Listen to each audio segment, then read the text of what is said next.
বিলাসিত দিন পার করেছে।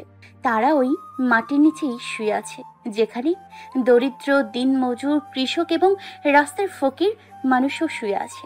মানুষের জীবনের উদ্দেশ্য কখনোই সম্পদ অর্জন নয়, কারণ আজ পর্যন্ত এই সম্পদ তার কোনো কাজেই আসেনি। দুনিয়া আমাদের ঠিকানা নয়, এখানে আমরা মেহমান। আজ আছি তো কাল চলে যাব। তাহলে বলো, কেন আমি সম্পত্তি নিয়ে দৌড়োদৌড়ি, মারামারি, খুন ইত্যাদি কেন করব? আমাদের পিতামাতা আদম হাওয়া তো জান্নাতি ছিলেন। আমরা কেন আমাদের সেই স্থায়ী ঠিকানার পথ অর্থাৎ জান্নাতের পথ খুঁজি না? নীলা তার স্বামীর কথাগুলো মন দিয়ে শুনছিল। আসলে এভাবে তাকে কেউ বোঝায়নি। নীলা যেন অবাক দৃষ্টিতেই তার স্বামীর পানে তাকিয়ে আছে। কথা বুঝলেন? না মানে আমি তো শুধু বাড়ি করার কথা বলছিলাম। এই বাড়ির পেছনে বেশি টাকা খরচ করার মতো বোকামি পৃথিবীতে আর কিছুই নেই। মানে? ধরো 4 জন মানুষের কাছে 5 লাখ করে টাকা আছে। প্রথম জন তার টাকা দিয়ে একটি ব্যবসায়ী প্রতিষ্ঠান তৈরি করলো। দ্বিতীয় জন তার টাকা দিয়ে কিছু জমি ক্রয় করলো চাষ করার জন্য। তৃতীয় জন তার টাকাগুলো একজন গরিব মানুষকে ধার দিল যেন সে কিছু একটা করে খেতে পারে। আর চতুর্থ জন তার সম্পূর্ণ টাকা দিয়েই একটা বড় বাড়ি তৈরি করলো। এবার বলো, এখানে কোনো ব্যক্তিত্বের টাকায় আর কোনো কাজই হবে না? নীলা চিন্তায় পড়ে গেল। আসলে এখানে সব থেকে বাজে কাজটাই হচ্ছে বাড়ির জন্য টাকা ব্যয়।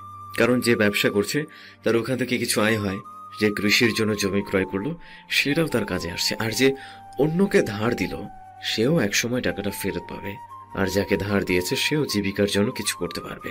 শুধুমাত্র বাড়ি বানানো টাকাটাই আর কোনো কাজে আসবে না। জানো নীলা, আমাদের রাসূল সাল্লাল্লাহু আলাইহি সাল্লাম সবচেয়ে বেশি অপছন্দ করতেই বাড়ি বানানোর জন্য অর্থের অপচয়কে। তিনি তৎকালীন রাষ্ট্র পরিচালক ছিলেন, কিন্তু কখনো পাকা বাড়ি তৈরির ইচ্ছাও করেননি। আমি তো তার থেকে অনেক বেশি অপচয় করে ফেলেছি। আমরা দুনিয়ার সম্পদের পিছনে ছুটতে ছুটতে ভুলেই যাই আমাদের স্থায়ী সম্পদগুলোর কথা। আমরা দুনিয়ায় বড় বড় প্রাসাদ তৈরি করতে চাই, কখনো ভাবি না বা ভাবার সময় পাই না কিভাবে জান্নাতে নিজের জন্য একটি প্রাসাদ নির্মাণ করব। হায় আফসোস। আপনি যা বললেন সবই সত্যি, মানুষের শুধু চিন্তারই অভাব। চলো, ঘুম আসছে, অনেক রাত হয়েছে আর খুব ঠান্ডা লাগছে। চলুন। নীলা আর তার স্বামী তাদের ঘরে প্রবেশ করল। ঘরে যাওয়ার পর শোয়েব নীলার হাতে একটা খাম তুলে দেয়। এতে কি আছে? তোমার দেনমোহর, এখন ঘুমাও। আর কোনো প্রশ্ন না, সকালে ফজরের নামাজ মিস হয়ে যেতে পারে। বলেই শোয়েব শুয়ে পড়ল। নীলা শোয়েবের পাশেই শুয়ে পড়ল। রাতে নীলার কানে কার কথার আওয়াজ আসছে। নীলার ঘুম ভেঙে গেল। নীলা কিছুটা ভয় পায়। সে তার স্বামীর দিকে হাত বাড়ায়, কিন্তু স্বামী বিছানায় নেই। নীলার ভয় আরো বেড়ে যায়। নীলা এবার একটু খেয়াল করে শোনার চেষ্টা করে। হ্যাঁ, এটা তার স্বামীর কণ্ঠ, পাশের রুম থেকে আসছে। নীলা মোবাইলের ফ্ল্যাশ নিয়ে পাশের রুমের দিকে গেল। দরজার কাছে এসে বুঝতে পারল তার স্বামী কোরআন তেলাওয়াত করছে। নীলা দরজা আস্তে করে ফাঁকা করলেন। জানালা থেকে আসা চাঁদের আলোয় দেখল তার স্বামী জায়নামাজে দাঁড়িয়ে নামাজে কোরআন তেলাওয়াত করছে। নীলা দরজায় দাঁড়িয়ে তেলাওয়াত শুনছিল। কতক্ষণ দাঁড়িয়ে ছিল নীলা নিজেও জানে না। আসলে শোয়েবের তেলাওয়াত খুব সুন্দর। শোয়েবের নামাজ শেষে 2 হাত তুলে কাঁদতে শুরু করে দিল। রাব্বুল আলামিন, অসংখ্য নিয়ামত আপনি আমাকে দিয়েছেন, সকল প্রশংসা আপনারই। হে আমার রব, আপনার কাছে চেয়ে কখনোই নিরাশ হইনি আমি। আমায় অন্ধকার থেকে আলোর পথে এনেছেন। আমার পরিবারটাও এখন আপনার দয়ায় আপনার দিনের পথেই আছে। হে আমার রব, কোনো বান্দা আপনার কাছে চাইলে আপনি খুশি হন।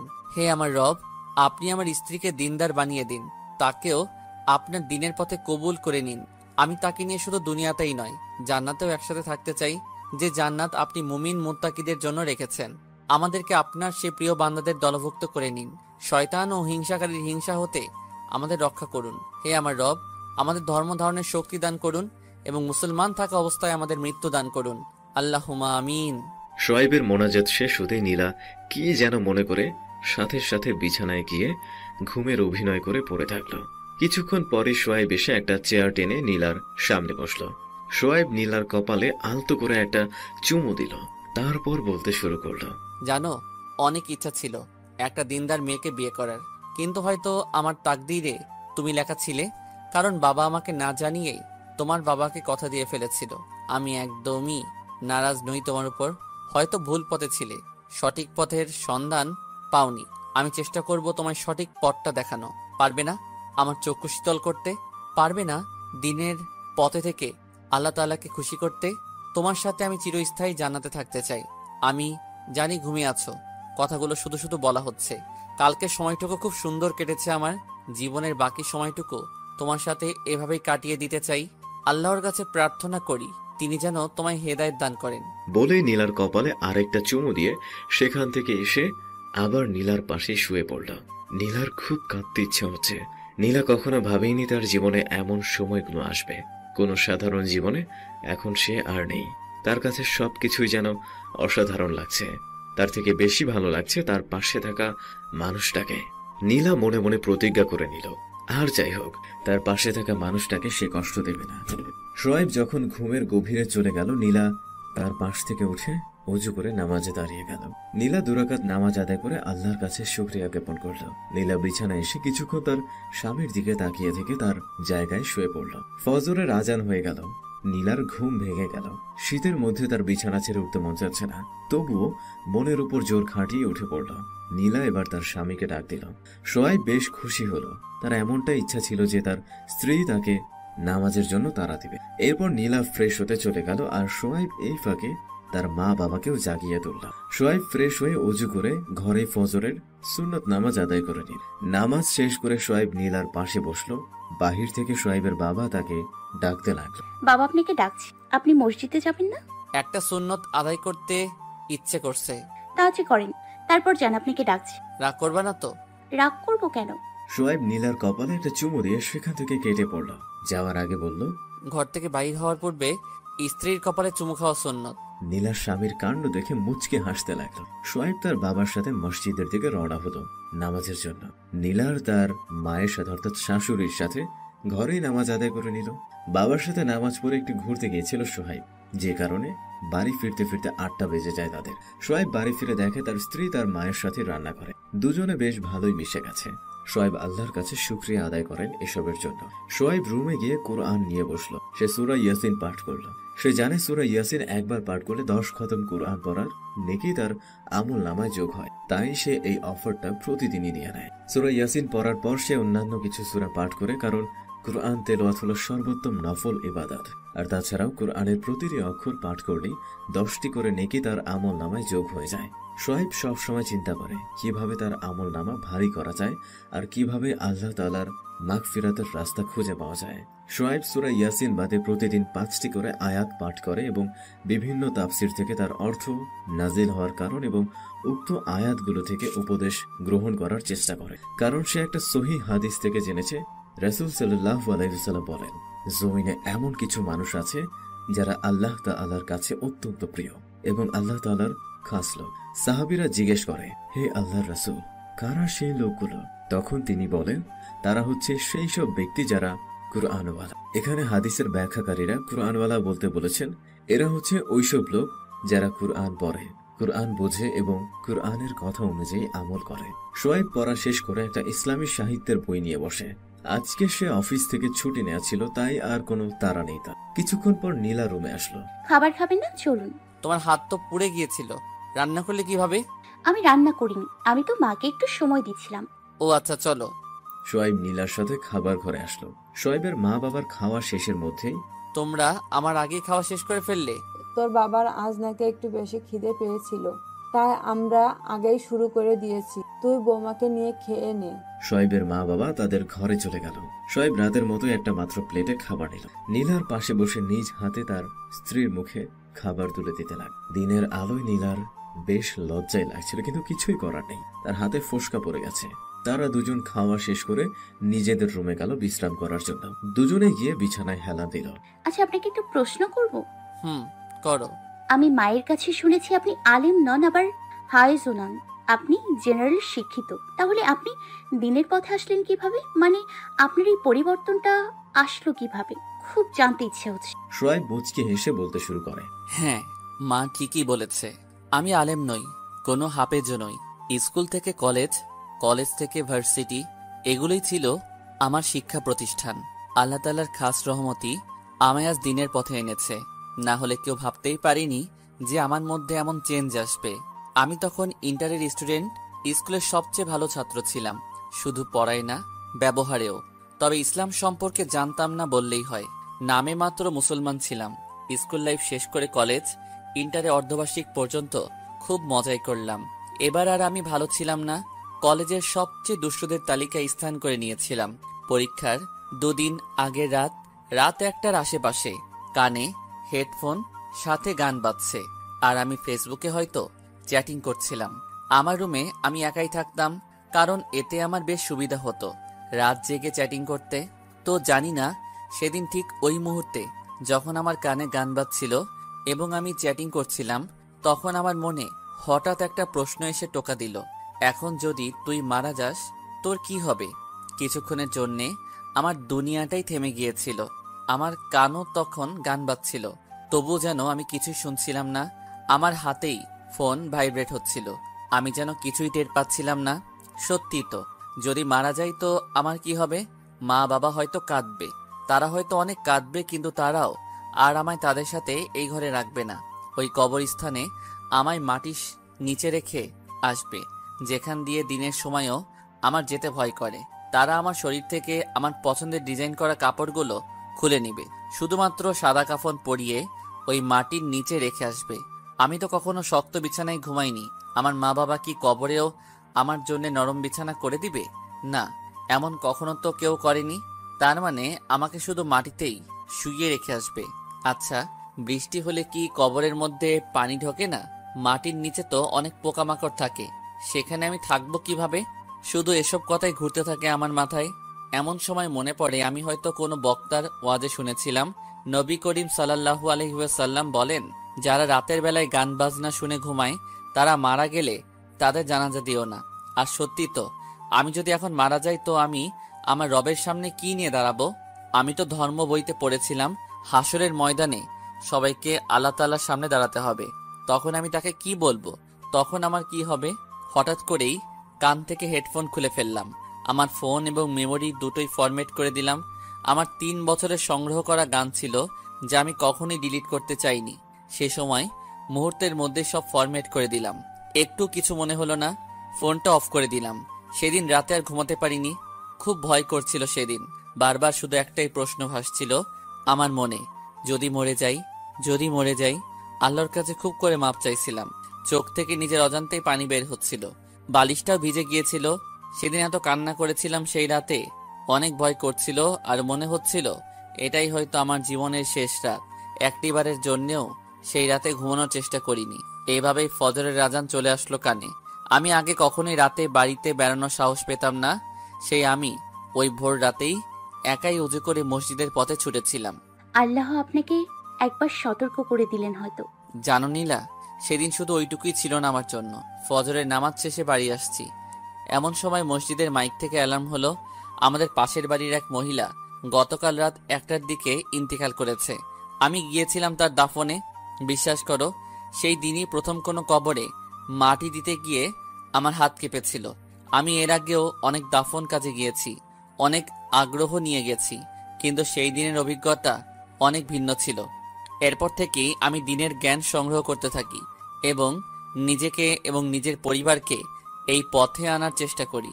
আল্লাহ তাআলা আমাকে এবং আমার পরিবারকে তার দিনের পথে কবুল করে নেন।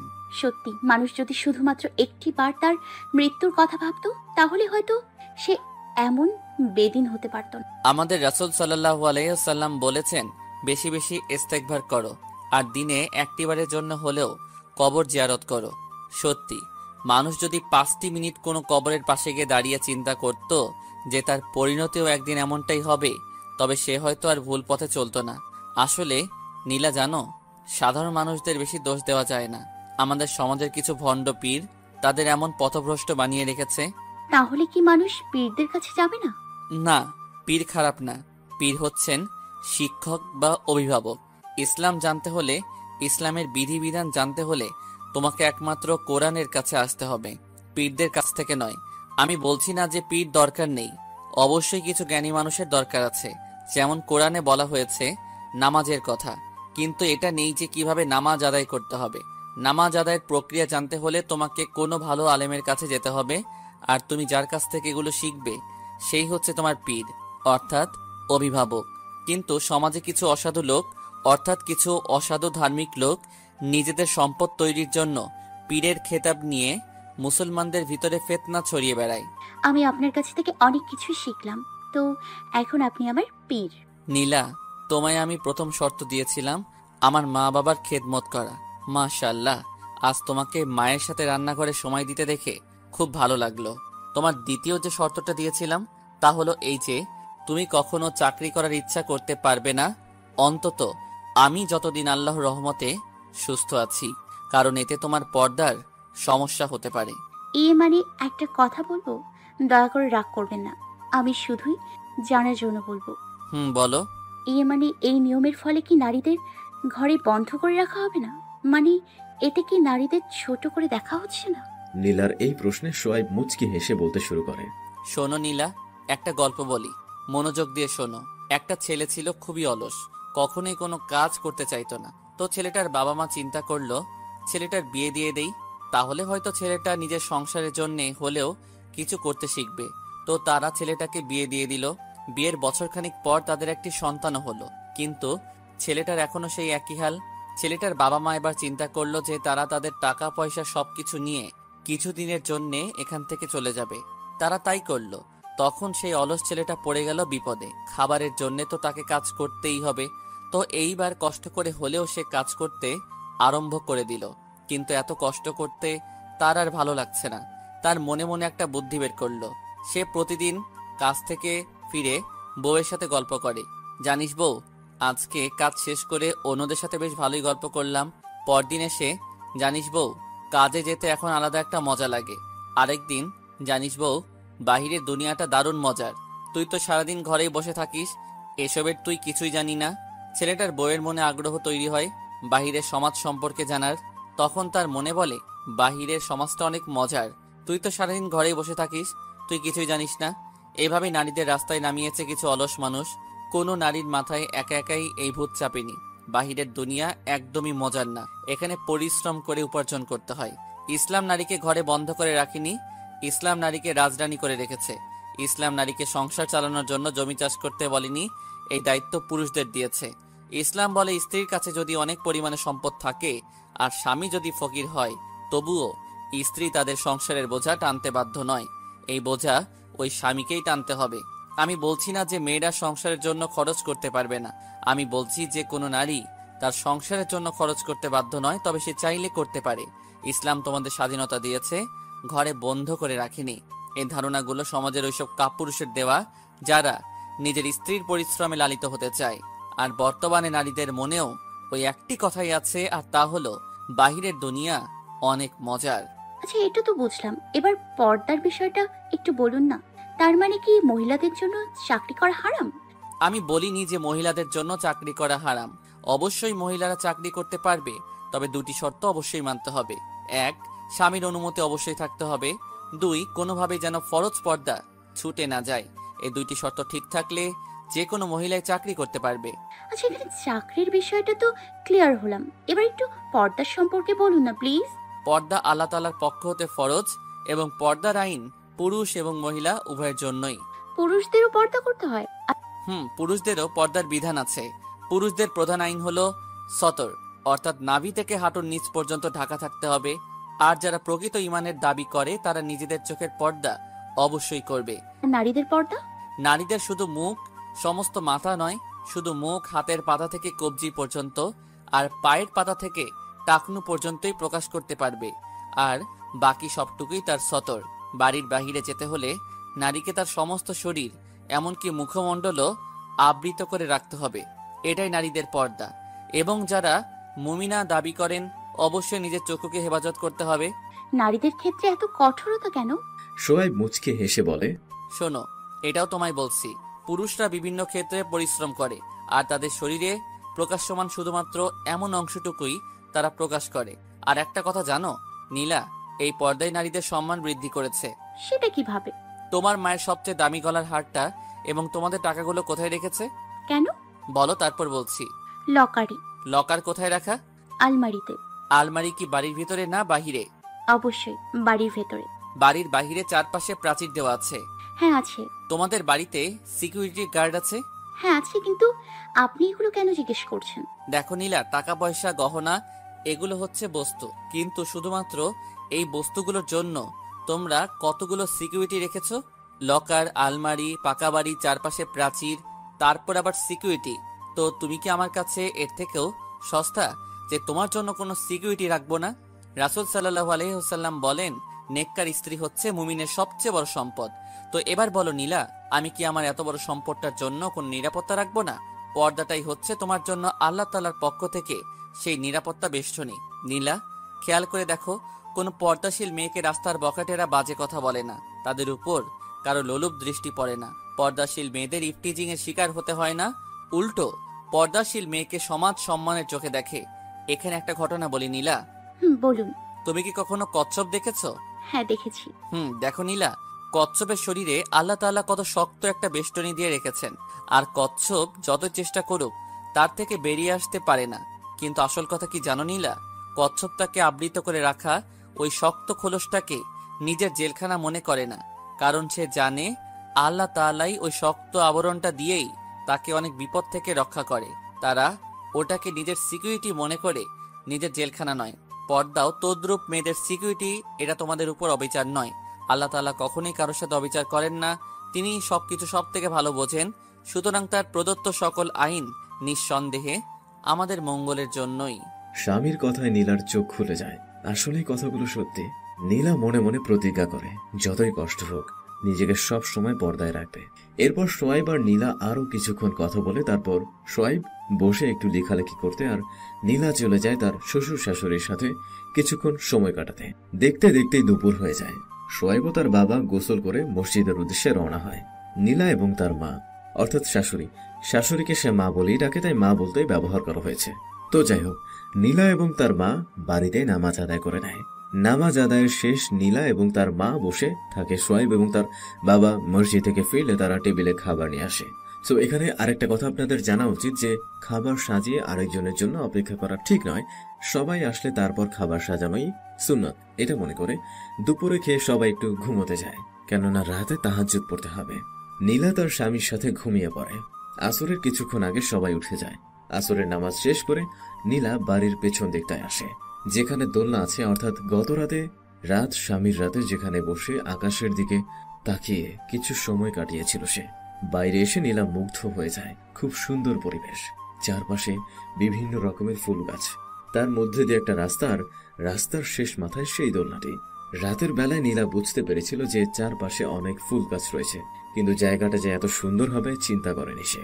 বাড়ির চারপাশটা ঘুরে দেখে নীলা। তার বাবা মায়ের বাড়ির পেছনেও একই ধরনের ফুলের বাগান করা, বাড়ির অন্য পাশে কিছু ফল গাছ লাগানো। বাড়ির এই সুন্দর পরিবেশ উপভোগ করতে করতেই সন্ধ্যা হয়ে যায়। মাগরিবের আজান হলে নীলা আর তার মা নামাজ আদায় করে রান্নাঘরে যান। রাত 10টা। নীলা আর তার স্বামী বাড়ির পেছনে সেই দোলনাটে বসা।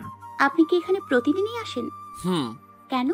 এতদিন এখানে বসে আমার স্ত্রীর কথা ভাবতাম, আর এখন এখানে আসি আমার স্ত্রীর সাথে কিছুটা সময় কাটানোর জন্য। নীলা খেয়াল করলো তার স্বামীর গায়ে কোনো চাদর নেই, আর সে শীতে কাঁপছে। আপনি চাদরের ভেতরে আসেন। বলেই নীলা তার চাদরের একটা পাশ তার স্বামীর শরীরে জড়িয়ে নেয়। চাদরটি ছোট হওয়ায় সোয়াইব নীলার দিকে এগিয়ে বসে। নীলা আজ তার একটা ইচ্ছাকে আর চেপে রাখতে পারল না। নীলা সোয়াইবের বুকের উপর নিজের মাথা রেখে তার উপর নিজের ভর ছেড়ে দিয়ে বসল। সোয়াইব এক হাত দিয়ে স্ত্রীকে নিজের মাঝে আঁকড়ে নিল। নীলার অনেক ভালো লাগছে। এখন সে সোয়াইবকে খুব ভালোবাসতে শুরু করেছে। তার উপর পূর্ণ আস্থা রাখে নীলা, তাকে অনেক বিশ্বাস করে সে। আর নীলা তার স্বামীকে প্রচন্ড সম্মান করে। নীলার ইচ্ছা এই বুকটা দিয়ে সে তার দুনিয়ার জীবনটা পার করে দেবে। নীলা হঠাৎ খেয়াল করলো তার মুখের উপর ফোঁটা ফোঁটা পানি পড়ছে। নীলা লক্ষ্য করে দেখলো পানি তার স্বামীর চোখ থেকে ঝরছে। আপনি কাঁদছেন? স্কুল লাইফের কথা মনে পড়ছে, তখনকার চিন্তাগুলো কথা মনে পড়ছে। সত্যি তখন আল্লাহ আমায় বাঁচিয়ে নিয়েছিলেন। আমাকে আপনি সবকিছু খুলে বলুন। এতদিন খুব কষ্ট হয়েছিল আমার। খুব ইচ্ছা করতো আমারও একটা গার্লফ্রেন্ড থাকবে, যে আমার খেয়াল রাখবে, আমাকে সময় দিবে, আর আমার খুব খেয়াল রাখবে। তো কারোর সাথে প্রেম করেনি কেন? আপনি দেখতে অনেক সুন্দর। আর তাছাড়া প্রেম ভালোবাসা তো পবিত্র, শুধু শারীরিক সম্পর্কে না জড়ালেই হলো। নীলার কথা শুনে সোয়েব নীলার দিকে তাকিয়ে মুচকি হাসি দিয়ে বলতে শুরু করলো, এটা অবশ্য ঠিক যে ভালোবাসা পবিত্র, কিন্তু বিবাহের আগে একটা ছেলে ও একটা মেয়ের মধ্যে যা হয় সেটা হলো জিনা। কি বলছেন? জিনা কেন হবে? তারা যদি কোনো পাপ না করে?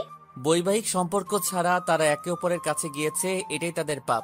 রাসূল সাল্লাল্লাহু আলাইহি ওয়াসাল্লাম বলেন, কোনো বেগানা নারী অথবা পুরুষের দিকে তাকানো চোখের জিনা, তার সাথে অপ্রয়োজনীয় কথা বলা মুখের জিনা, জিনা সম্পর্কিত কথা শোনা কানের জিনা, বৈবাহিক সম্পর্ক ছাড়া একে অপরকে স্পর্শ করা হাতের জিনা, জিনার উদ্দেশ্যে হেঁটে যাওয়া পায়ের জিনা, জিনার কথা চিন্তা করা বা আকাঙ্ক্ষা করা মনের জিনা, অতঃপর লজ্জাস্থান একে পূর্ণতা দেয় অথবা অসম্পূর্ণ রেখে দেয়। বুখারী, মুসলিম, সুনানে আবু দাউদ, সুনানে আন-নাসাই।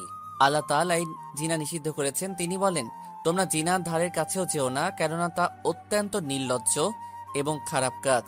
বনি ইসরাইল, আয়াত 32। জিনার শাস্তি কি হবে জানো নীলা? রাসূল সাল্লাল্লাহু আলাইহি সাল্লাম বলেন, আমি স্বপ্নে একটি চূড়া দেখতে পেলাম, যার উপরের অংশ চাপা এবং ভিতরের অংশ প্রশস্ত, যাহার ভেতরে আগুন উত্তপ্ত হচ্ছিল এবং কিছু নারী ও পুরুষ তার মধ্যে চিৎকার করছে। আগুন যখন উপরে উঠে আসছিল তখন তারাও উপরে উঠে আসছিল, আর আগুন যখন স্তিমিত হয় তখন তারা আবারও নিচে চলে যায়। সেখানে সর্বদাই তাদের সাথে এরূপ হচ্ছিল। আমি জিব্রাইল আলাইহিসসালামকে জিজ্ঞেস করেছিলাম, এরা কারা? জিব্রাইল আলাইহিসসালাম বললেন, এরা হচ্ছে সেই সব নারী পুরুষ যারা অবৈধ জিনায় লিপ্ত হইয়াছিল। জানো নীলা, জিনাকারীদের লজ্জাস্থান থেকে এত পরিমাণে দুর্গন্ধ বের হবে যে জাহান্নামের সকল মানুষ তা থেকে অতিষ্ঠ হয়ে উঠবে। এত বড় গুনাহ থেকে বাঁচার উপায়? মজবুত ঈমান। ঈমানের দুর্বলতার কারণে মানুষ বিভিন্ন অপরাধে লিপ্ত হইয়া থাকে। আর কেউ যদি তার নফসে বিরুদ্ধে অবিচার করেই ফেলে, তবে সে যেন আল্লাহর কাছে ক্ষমা প্রার্থনা করে এবং খাঁটি তওবা করে। আর ঈমান মজবুত করার জন্য প্রতিদিন অন্তত একবার হলেও যেন নিজের মৃত্যুর কথা চিন্তা করে, কারণ এটাই তার জীবনের সবচেয়ে সত্য এবং নিশ্চিত সত্য। নীলা চুপচাপ তার স্বামীর বুকে মাথা রেখে কাঁদতে থাকে। সোয়েব তার বুকে কম্পন অনুভব করে। সে নীলার দিকে খেয়াল করে দেখে নীলা কাঁদছে। এ কি, তুমি কাঁদছো কেন?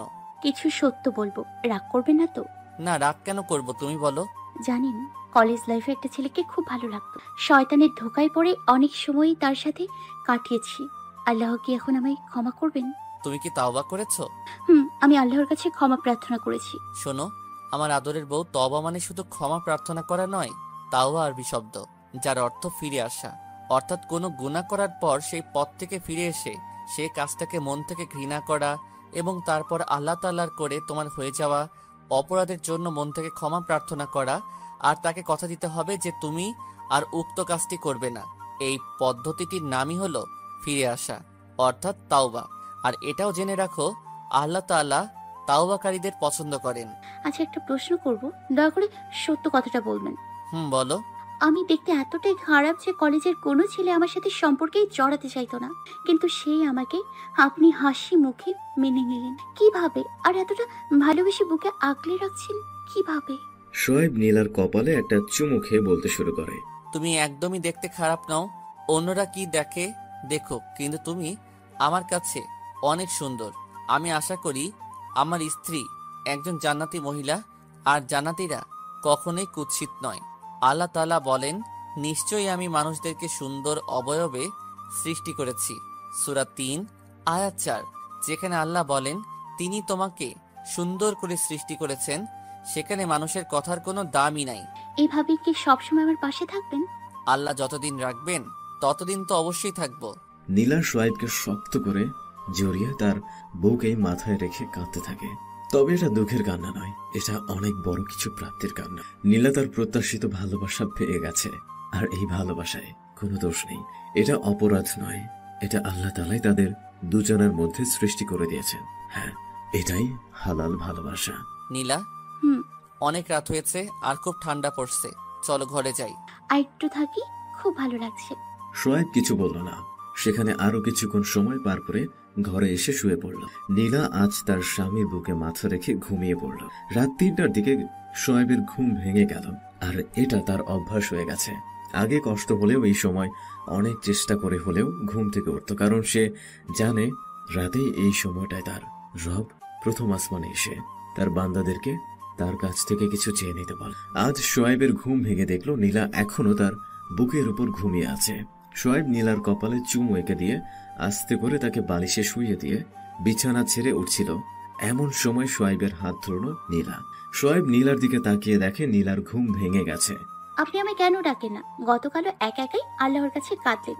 আমি কি এই সময় আল্লাহর কাছে কিছু চাইতে পারি না? নীলার কথায় সোয়াইবের মুখে হাসি ফুটে ওঠে।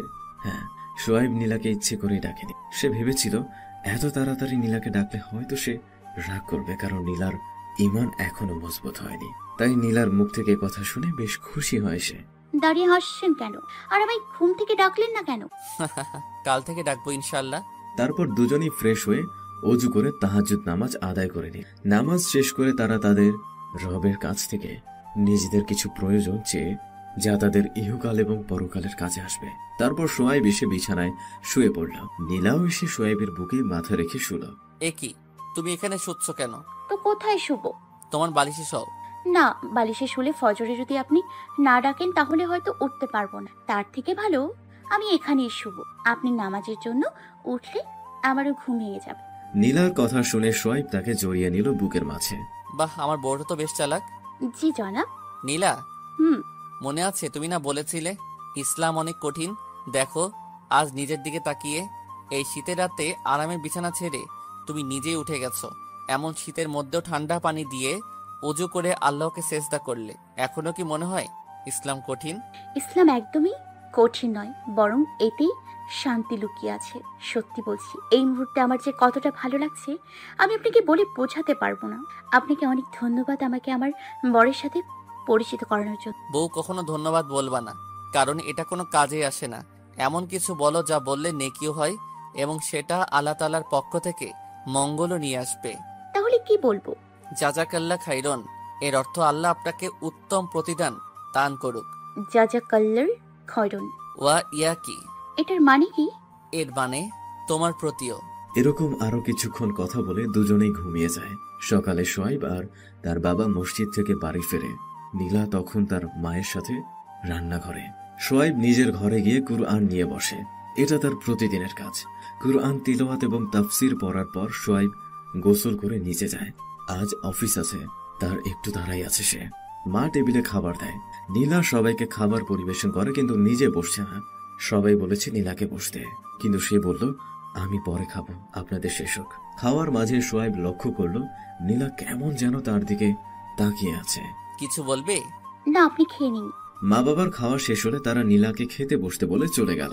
সোয়াইব খাওয়া শেষ করে। নিন মহারানী, আমাদের খাওয়া শেষ, এবার তো আপনি খেতে বসুন।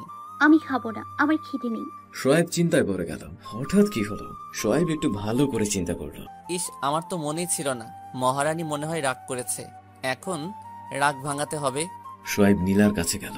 সরি মহারানী, আমার ভুল হয়ে গেছে। কি ভুল করেছেন আপনি? আজ অফিস আছে তো, তাই তারাই ছিলাম, যে কারণে ভুলেই গেছি। তুমি নিজে হাতে খেতে পারবে না? তো আমাকে রেখে একা একা খেলেন কেন? বললাম বাবা, ভুল হয়ে গেছে। দেখি তোমার হাতের এখন কি অবস্থা। সোয়াইব নীলার হাতে চুমু খেল। প্রায় ঠিক হয়ে গেছে, আলহামদুলিল্লাহ। চলো তোমায় খাইয়ে দেই।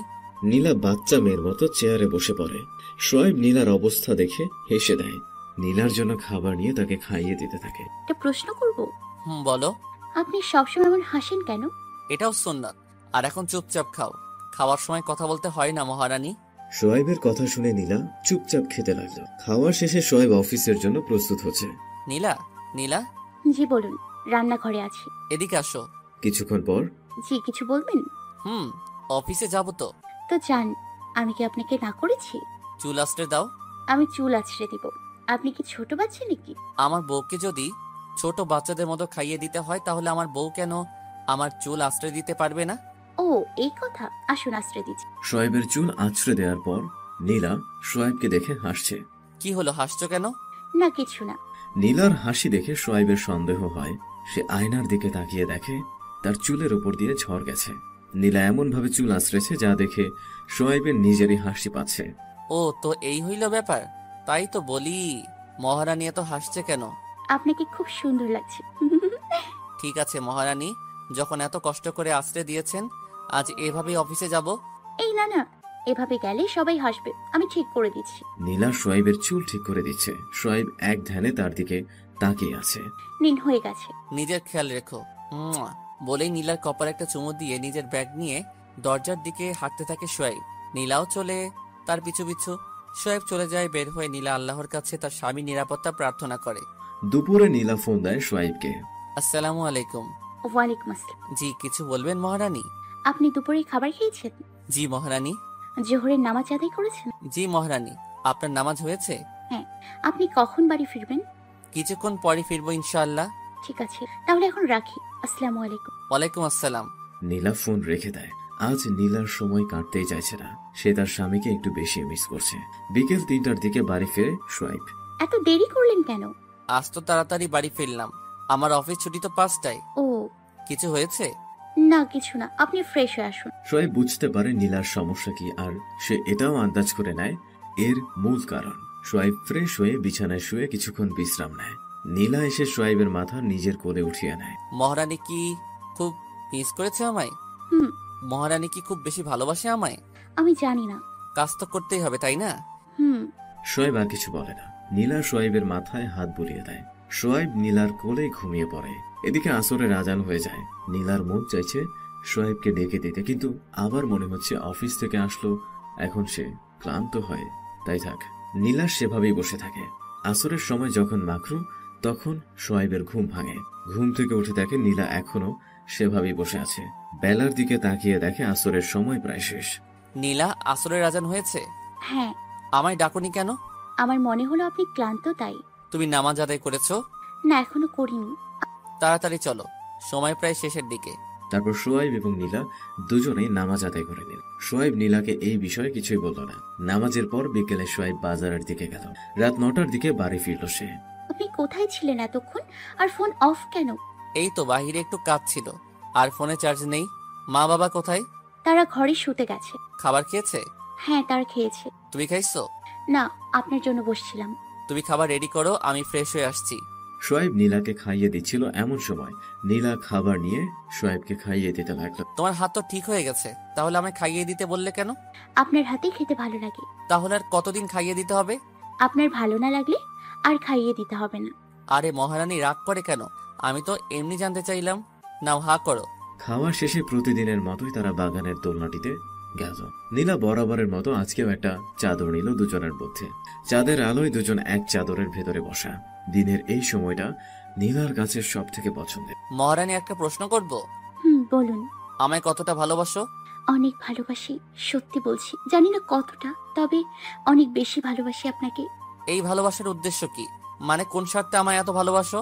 স্বামীর মুখে এই কথা শুনে স্বামীর মুখের দিকে তাকায় নীলা। আরে বলো না, কোন স্বার্থ হাসিলের জন্য আমায় এতটা ভালোবাসো? আপনি কি বলছেন? স্বার্থের জন্য কেন ভালোবাসবো?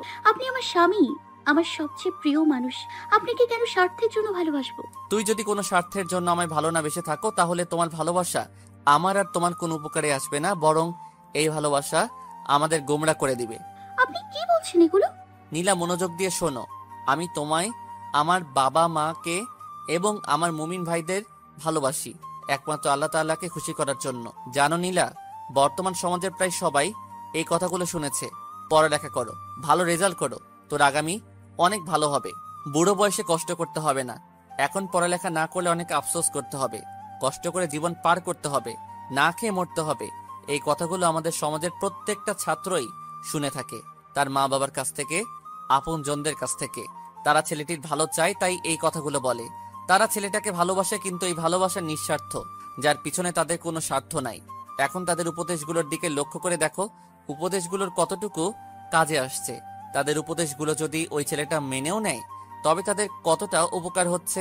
কেউ যদি ওই ছেলেটাকে একমাত্র আল্লাহ তাআলাকে খুশি করার উদ্দেশ্যে ভালোবাসে, বলতো, ভাই নামাজ পড়, তোর সেই রবকে চিনে নে যে তোকে এমন অবস্থা থেকে সৃষ্টি করেছে যখন তোর কোনো চিহ্নই ছিল না। আবার একদিন এমন সময় আসবে যখন তোর কোনো চিহ্নই থাকবে না এই সমাজে। যতটুকু সময় আছে ভাই, তোমার রবের দিকে ফিরে যাও, কারণ তুমি চাও বা নাই চাও, একদিন তার সামনে তোমাকে দাঁড়াতেই হবে, এবং সেদিন তোমার এই দুনিয়ার জীবনের সবকিছুর হিসাবই তিনি নিবেন। এই উপদেশের পর যদি ওই ছেলেটি একটিও আমল করত, তবে ওই আমলের সমপরিমাণ নেকি ওই উপদেশদাতার আমল নামায়ও যোগ হতো। মুমিনরা কিছুই অপচয় করে না, সেটা না সময় না নিজের মুখের কথা। নীলা, আমি জানি তুমি আমায় খুব ভালোবাসো, এবার তোমাকে দিয়েই এই কথাটা বোঝাই, দয়া করে রাগ করবা না তো? না, আপনি বলুন। আজ বিকেলের ঘটনাটা খেয়াল করো। আমি তোমার ভালোবাসার প্রমাণ পেয়েছি, কারণ আমি যখন ঘুমিয়েছি, আজান হওয়া সত্ত্বেও তুমি আমায় ডাকোনি। আমি ক্লান্ত ভেবে আমি যখন তোমার কোলে মাথা রেখে ঘুমিয়েছিলাম তখন তুমি উঠে কোথাও যাওনি আমার ঘুমের সমস্যা হবে ভেবে। এটা ছিল আমার প্রতি তোমার নিঃস্বার্থ ভালোবাসা। এখন তুমি যদি আল্লাহর সন্তুষ্টি অর্জনের উদ্দেশ্যে আমায় ভালোবাসতে, তাহলে যখন আজান হয়েছিল তখন সাথে সাথে তুমি আমায় ডেকে দিতে, কারণ আমার সামান্য ক্লান্তি আল্লাহ তাআলার ফরজ হুকুমের কাছে কিছুই নয়। আর তোমার ভালোবাসাটাও এত গভীর হতো যে তখন তুমি আমার ঘুমের সমস্যার কথা চিন্তা করতে না, তখন তুমি চিন্তা করতে জাহান্নামের ভয়াবহ আযাবের কথা। নীরা, একটু খেয়াল করে দেখো, সামান্য আগুনে ছ্যাঁকা লাগায় তোমার হাতে ফোসকা পড়ে গেছে। আজ 2 দিন সমস্যায় ভুগছ। তুমি জানো জাহান্নামের আগুন এর থেকে 70 গুণ বেশি উত্তপ্ত হবে। সেই আগুন এতই উত্তপ্ত হবে যে তার রং হবে কালো। নীলা, তুমি রাগ করো না, আমি তোমার উপর অসন্তুষ্ট নই। আমি শুধু তোমার একটা ভুল ধরিয়ে দিলাম যা তুমি ঠিক করে নিতে পারবে। তুমি যদি আমায় আল্লাহ তাআলার চেয়েও বেশি ভালোবাসো, তবে সেই ভালোবাসাই আমাদের দুজনকেই জাহান্নামে নিতে সক্ষম। সূরা মুনাফিকুন এ আল্লাহ তাআলা বলেন, হে মুমিনগণ, তোমাদের সম্পদ, সন্তান, সন্ততি যেন তোমাদেরকে আল্লাহ তাআলার জিকির হতে গাফেল না করে। যারা তা করে তারাই হলো ক্ষতিগ্রস্ত। আয়াত 9। সূরা মুনাফিকুনে আল্লাহ তাআলা মুনাফিকদের পরিচয় তুলে ধরেছেন আর সাথে তাদের ভয়াবহ শাস্তির কথাও। আর আল্লাহ তাআলা উক্ত আয়াতটি মুমিনদের উপদেশ স্বরূপ নাজিল করেছেন। এই আয়াতে সম্পদ, সন্তান, সন্ততি দ্বারা দুনিয়ার সব কিছুকেই বোঝানো হয়েছে। অর্থাৎ দুনিয়ার কোনো মহব্বতই যেন আমাদের আল্লাহ তাআলার পথ থেকে হাফেল না করেন। অন্যত্র আল্লাহ তাআলা বলেন, কিন্তু যারা ঈমানদার তারা আল্লাহকে ভালোবাসে সর্বাধিক।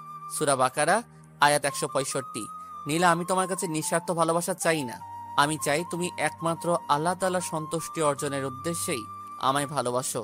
এটা তোমার এবং আমার উভয়েরই জন্যই মঙ্গলজনক। দেখো নীলা, আমি জানি আজ আমি অফিসে থাকায় তোমার একদমই ভালো লাগেনি, কারণ তোমার কাছে সবচেয়ে গুরুত্বপূর্ণ আমি ছিলাম, তাই তুমি আমার শূন্যতা অনুভব করেছো। কিন্তু নীলা, তোমার কাছে যদি আল্লাহ তাআলাই সবচেয়ে বেশি গুরুত্বপূর্ণ হতো, তবে তুমি সব সময় তাকে স্মরণ করতে আর তারই জিকির করতে, যা তোমার জন্য মঙ্গলময়। নীলা, আমার কথা শুনছো? আমি এতদিন কিসের মধ্যে ছিলাম? আমি কেন এতটা অন্ধকারে আবদ্ধ ছিলাম? কারণ তুমি কোরআন থেকে বিচ্ছিন্ন ছিলে। আসলে নীলা, আমরা কোরআন নিয়ে চিন্তাই করি না। আর আরেকটি কারণ হলো আমরা বাকিতে বিশ্বাস করি না। বাকিতে বিশ্বাস মানে? বাকিতে তো প্রায় সবাই বিশ্বাস করে। লোন, ঋণ, বাকিতে বেচা কেনা, এগুলোই হয়। বাকি বলতে আমি এগুলো বলিনি। বাকি বলতে গায়েবের কথা বলেছি। যেমন আল্লাহ তাআলা নিজেই সবচেয়ে বড় গায়েব, জান্নাত জাহান্নাম গায়েব, কিয়ামত গায়েব, হাসর গায়েব, পুল সিরাত গায়েব, ফেরেশতা গায়েব। আমরা এগুলোই বিশ্বাস করি না, আর বিশ্বাস করলেও বেশি একটা গুরুত্ব দেই না। নীলা, খেয়াল করো, একজন ব্যবসায়ী একজন ক্রেতাকে তার ব্যবসায়ের পণ্য বাকিতে দিয়ে দেয় এই বিশ্বাসে যে সেই ক্রেতা পরবর্তীতে তার মূল্য পরিশোধ করবে। কিন্তু নীলা, সেই ব্যবসায়ীকে যদি বলি, ভাই চলেন, আজান হয়েছে, নামাজ পড়ে আসি, সে বলবে, ভাই আমাদের ব্যবসা রেখে কিভাবে নামাজে যাই বলো? তো এখানে খেয়াল করো, একই ব্যক্তি একটা মানুষকে বিশ্বাস করে তার ব্যবসায়ে পণ্য দিয়ে যাচ্ছে এই ভেবে যে সে এর মূল্য পরবর্তীতে দিবে, কিন্তু সেই মানুষটি আল্লাহর ফরজ হুকুমের জন্য একটু সময় দিতে চাইছে না, কারণ তার মনে এই বিশ্বাস নেই যে এখনের দেওয়া সামান্য সময়ের বিনিময়ে আল্লাহ তাআলা তাকে অনেক বড় পুরস্কার দিবেন হাসরের ময়দানে। আমরা প্রায় সব মুসলমানই জান্নাত জাহান্নাম সম্পর্কে জানি। জান্নাত সুখের স্থান, সেখানে কোনো কষ্ট নাই, আর জাহান্নাম কষ্টের স্থান, সেখানে শুধু কষ্ট আর কষ্ট। তাও আমরা কতজন জান্নাত পাওয়ার এবং জাহান্নাম থেকে মুক্তির চেষ্টা করি? নেই, কোনো চেষ্টাই নেই। আমাদের মাঝে দুনিয়ার ভালোবাসাটা এমনভাবে ঢুকেছে যে আমরা ভুলেই গেছি আল্লাহ তাআলার কাছে করা সেই অঙ্গীকারের কথা। সে অঙ্গীকার মানে? নীলা, আমরা সবাই জানি কবরে আমাদের 3টা প্রশ্ন করা হবে, কিন্তু কেউ কি এটা জানি যে আমাদের জন্মের 1000 বছর আগে আল্লাহ তাআলা আমাদের কাছ থেকে স্বীকারোক্তি নিয়ে নিয়েছেন? না, আমি এই বিষয়ে কিছু জানি না, একটু বলুন না। সূরা আরাফ 172 নম্বর আয়াত। হযরত আদম আলাইহিস সালামকে সৃষ্টি করার পর আল্লাহ তাআলা যখন তার থেকে আমাদের বানানোর সিদ্ধান্ত নিলেন, তখন তিনি আমাদের সবার রূহকে একত্রিত করে জিজ্ঞাসা করেছিলেন, আল্লাসতু বিরব্বিকুম, অর্থ হলো আমি কি রব নই? আমরা সবাই বলেছিলাম শুধু আমি, তার তুমি নই। হযরত আদম আলাইহিস সালাম ও হাওয়া আলাইহিস সালামের পর আজ পর্যন্ত যারা দুনিয়ায় এসেছে এবং ভবিষ্যতে আসবে, সবাই একসাথে বলেছিলাম। কি বলেছিলাম? অর্থাৎ অবশ্যই। খেয়াল করো, আমরা যদি তখন হ্যাঁ বলতাম তাহলে অনেক হতো, কিন্তু বলেছি অবশ্যই। এই আয়াতের সম্পর্কিত একটি হাদিস হচ্ছে, রাসূল সাল্লাল্লাহু আলাইহি সাল্লাম বলেন, প্রতিটি শিশুই প্রকৃতি নিয়ে জন্ম নেয়, অর্থাৎ আল্লাহকেই রব মেনে জন্ম নেয়। পরে তার পিতামাতা তাকে ইয়াহুদি, খ্রিস্টান বা অগ্নি পূজক বানিয়ে নেয়। বুখারী জানাজা অধ্যায়, মুসলিম তাকদীর অধ্যায়। সহিহ মুসলিমের বর্ণনায় রয়েছে, মহান আল্লাহ তাআলা বলেন, আমি আমার বান্দাদেরকে একনিষ্ঠ রূপে সৃষ্টি করেছি, অতঃপর শয়তান তাদেরকে ইসলাম হতে পথভ্রষ্ট করে দেয়। তাহলে দেখো নীলা, আমরা দুনিয়ার মহব্বতে কতটা বিভোর আছি। যখন আমরা আল্লাহ তাআলার নিয়ামত ভোগ করে পারিনি, তখন আমরা স্বীকার করেছি, হ্যাঁ আপনি আমাদের রব। কিন্তু দুনিয়ায় এসে তার এত নিয়ামত গ্রহণ করার পর তাহাকেই অস্বীকার করছি, অথচ এই সকল কিছুই তাহারই সৃষ্টি। একটা গল্প বলি নীলা, খেয়াল করো। খুব ধনী একজন ব্যক্তি বিবাহের জন্য ভালো মেয়ে খুঁজছে, যে শুধু দেখতে নয়, মনের দিক থেকে ভালো এবং বুদ্ধিমতী। তো সে কিভাবে বুঝবে কোন মেয়েটা ভালো? অনেক চিন্তার পরে সে ঘটকদের জানিয়ে দিল তাকে যে মেয়েগুলো বিবাহ করতে চায় তাদের সবাইকে একসাথে হাজির করতে। একটি দিন ঠিক করা হয় এবং উক্ত দিনে সকল মেয়েরাই উপস্থিত হয়। তারপর সেই ধনী ব্যক্তিটি তাদের মাঝে উপস্থিত হয় এবং কাজের লোকেরা বেশ কিছু বড় বড় থালা নিয়ে আসে, যার মধ্যে অনেক গহনা এবং টাকা রাখা আছে। কাজের লোকগুলো বের হয়ে গেলে ওই ধনী ব্যক্তিটি উপস্থিত মেয়েদেরকে বলল, তোমাদের মধ্যে যে এখান থেকে সবচেয়ে মূল্যবান জিনিসটি নিতে পারবে, আমি তাকেই বিবাহ করব। উপস্থিত সবাই হামলে পড়ল গহনাগুলোর উপর এবং সবচেয়ে মূল্যবান গহনাটি খুঁজতে লাগলো। একটি মেয়ে এসে ওই ধনী ব্যক্তিটির পিছনে দাঁড়িয়ে রইল। কিছুক্ষণ পর সবাইকে থামতে বলা হলো এবং দেখলো কেউ সোনার গহনা হাতে নিয়ে দাঁড়িয়ে, কেউ হীরার নেকলেস। এভাবে এক একজন এক একটা জিনিস নিয়েছে। সবার শেষে একটা মেয়ের কাছে যায় যে খালি হাতে দাঁড়িয়ে আছে। তাকে জিজ্ঞাসা করা হলো, তুমি কি নিয়েছো? মেয়েটি বলল, আমি এখানে সব থেকে দামি জিনিসটাই নিয়েছি। মেয়েটির কথা শুনে বাকি সবাই অবাক হয়ে গেল, কারণ মেয়েটি খালি হাতে দাঁড়িয়েছিল। তাকে জিজ্ঞাসা করা হলো, কি তোমার সেই দামি জিনিসটা? মেয়েটি উপস্থিত সবাইকে বলল, আপনারা যার সম্পদ এতক্ষণ ভাগ করছিলেন, আমি সেই সম্পদের মালিককে বেছে নিয়েছি, কারণ সে যদি আমার হয়ে যায় তাহলে এই সব কিছুই আমার, আর আমি জানি তার কাছে এগুলোর চেয়েও অনেক বেশি আছে। মেয়েটি জবাব শুনে সবাই অবাক হয়ে যায়। এই গল্পটাতে খেয়াল করো নীলা, বাকি সবাই শুধু সম্পদটাই নিল, কিন্তু কেউ চিন্তা করলো না যে যদি আমি এই সম্পদের মালিককেই নিয়ে নেই তাহলে এই সব তো আমারই। এবার বাস্তবে আসো। দুনিয়ায় আমরা এটা নিয়ে মারামারি করি, ওটার জন্য খুন করি, কিন্তু দুনিয়ার সবকিছুর মালিক কিন্তু একমাত্র আল্লাহ তাআলাই। আমরা কেউ তাকে পাওয়ার চেষ্টা করলাম না, আমরা কেউ ভাবলামই না যে যদি তাকেই আমি পেয়ে যাই তাহলে তো পুরো দুনিয়াটাই আমার। আমরা শুধু বলি এটা আমার, ওটা আমার, কিন্তু আমরা বারবার কেন ভুলে যাই যে এই দুনিয়ার কিছুই আমার নয়, সবকিছুই আল্লাহ তাআলার। তুমি যদি দুনিয়ার সবকিছুই কিনে নাও তবুও তুমি এগুলো ভোগ করতে পারবে না, কারণ মৃত্যু হয়তো ততদিনে তোমার দরজায় করা নাড়বে। আমাদের উচিত দুনিয়ার পিছনে না দৌড়ে দুনিয়ার মালিকের পিছনে দৌড়ানো, কারণ আমরা তাকে যদি পেয়ে যাই পুরো দুনিয়াটা থেকেও অনেক বেশি পাবো, কারণ তার সম্পদ ভান্ডার কখনোই খালি হবে না। আর একটা কথা নীলা, পৃথিবীতে এমনও কিছু লোক আছে যারা বলে মাই লাইফ মাই স্টাইল, অর্থাৎ আমার জীবন আমার নিয়ম, ইচ্ছা বা ধরন। তাদের কাছে আমার প্রশ্ন, আপনার জন্মের পিছনে আপনার অবদান কি? আপনি কি নিজেই নিজেকে জন্ম দিয়েছেন? আপনি কি নিজেই নিজেকে সৃষ্টি করেছেন? না, তাদেরকেও আল্লাহ তাআলা সৃষ্টি করেছেন। সুতরাং তার জীবনেও নিয়ম চলবে একমাত্র আল্লাহ তাআলারই। এই প্রবাদটা নাস্তিকরা তৈরি করেছে। দেখো নীলা, সমাজে কত ফিতনা ছড়িয়ে পড়েছে, আর আমরা কখন কিসের ভিতরে চলে যাই আমরা নিজেরাও জানি না। আল্লাহ আমাদেরকে এই ফিতনা থেকে রক্ষা করুন। নীলা, তুমি কি ঘুমিয়ে গেছো? না, আমি আপনার কথা শুনছিলাম। আচ্ছা, এত কিছু হচ্ছে কিন্তু মানুষ কিছু বুঝতে পারছে না কেন? এই কারণটা তোমায় অনেক আগেও বলেছি। এর কারণ হচ্ছে তারা কোরআনের সাথে সম্পর্ক রাখে না।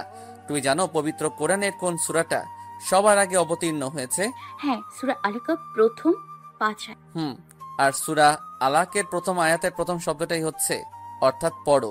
নীলা, খেয়াল করো, আল্লাহ তাআলা ওহীর মাধ্যমে যে ফজর হুকুমটা আগে পাঠালেন সেটাই হচ্ছে পড়ো, অর্থাৎ তিনি আমাদেরকে জানতে বলেছে, জ্ঞান অর্জন করতে বলেছে। আচ্ছা, আল্লাহ কেন অন্যান্য ফরজের আগে এই ফরজটা দিলেন? একটা বাস্তবিক উদাহরণ দিব। নীলা, তোমার হাতে কাগজের মধ্যে একটা ঠিকানা লিখে দিয়ে তোমায় আমি বললাম তুমি আমার অমুক বোনের বাসা থেকে ঘুরে আসো। এখন তুমি আমার সেই বোনের বাড়ি চিনো না, আর তোমাকে যে ঠিকানা আমি লিখে দিয়েছি সেটাও তুমি পড়লে না, তাহলে কি তুমি আমার সেই বোনের বাড়ি যেতে পারবে? অবশ্যই না। আমি যদি ঠিকানা না জানি তাহলে অবশ্যই আপনার লিখে দেওয়া ঠিকানা পড়েই আমি সেখানে পৌঁছতে পারবো। এবার খেয়াল করো নীলা, আমরা সব মানুষই জান্নাতের কথা শুনেছি আর আমরা সবাই জান্নাতে যেতে চাই, কিন্তু জান্নাতের ঠিকানা আমরা কোথায় পাবো? কোন পথে গেলে জান্নাত পাবো? সেই পথটা তো আগে বের করতে হবে। আল্লাহ সেই জান্নাতের সন্ধানের অর্থাৎ তাকে সন্তুষ্ট করার উপায় এই কিতাবের মধ্যে উল্লেখ করে দিয়েছেন। এখন আমরা যদি এটা নাই পড়ি তাহলে আমার অবস্থা ওই ঠিকানা না জানা ব্যক্তিটির মতোই হয়ে যাবে। আমি যদি নাই জানি যে আমায় কি আমল করতে হবে, তবে কিভাবে আমি আমল করব? আমল করার আগে তো আমায় জানতে হবে কি করবে আর কিভাবে করব। এই জানাটাকে আল্লাহ তাআলা আমাদের জন্য প্রথম ফরজ দিয়েছেন। নীলা চুপচাপ তার স্বামীর কথা শুনছে।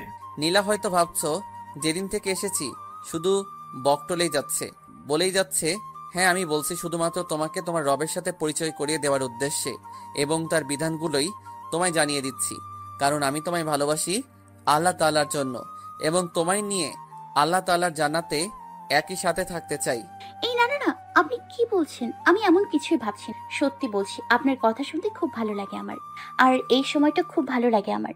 আপনার মাধ্যমে আমি আমার রবকে চিনতে পারলাম। আপনি আমার জীবনের সবচেয়ে বড় নিয়ামত আল্লাহর পক্ষ থেকে। আর হ্যাঁ, আরেকটা কথা, এখন আমিও আপনাকে শুধুমাত্র আমার সেই রবকেই খুশি করার জন্য ভালোবাসি, যার হাতে আমার জীবন। আচ্ছা অনেক রাত হলো, চলো ঘুমাতে যাই। নীলা আমরা যাই করি না কেন তার একমাত্র নিয়ত হতে হবে আল্লাহ তাআলাকে খুশি করা। যেমন আমরা ভাত খাই কেন? বেঁচে থাকার জন্য। বাঁচিয়ে আল্লাহ তাআলাই রাখেন, সেটা খাইয়েই হোক আর না খাইয়ে। এমন অনেক মানুষ আছে যারা খেতে খেতে মৃত্যুবরণ করেছে। খাদ্য মানুষকে ততক্ষণই বাঁচিয়ে রাখে যতক্ষণ আল্লাহ তার হায়াত রেখেছেন, আর মানুষ ঠিক ততটুকুই খাদ্য খায় যা আল্লাহ তার রিজিকে রেখেছেন।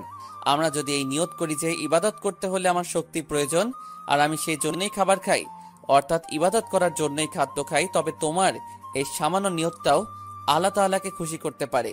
নীলা আমাদের প্রত্যেকটা আমলই নির্ভর করে নিয়তের উপর। আমাদের সমাজে এমন অনেক মানুষ আছে যাদের ভালো ভালো কাজগুলোর ফলে একটি নেকিও তারা পাচ্ছে না, শুধুমাত্র নিয়ত ঠিক না থাকার কারণে।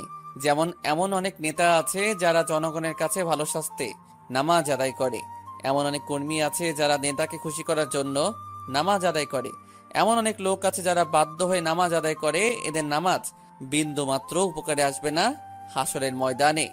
এমন অনেক হাজি আছে যারা হজ করে এই ভেবেছে এলাকায় আমার আলাদা একটা সম্মান হবে, সবাই হাজি সাহেব বলে ডাকবে। এসব লোকদের হজ কোনো কাজে আসবে না কিয়ামতে।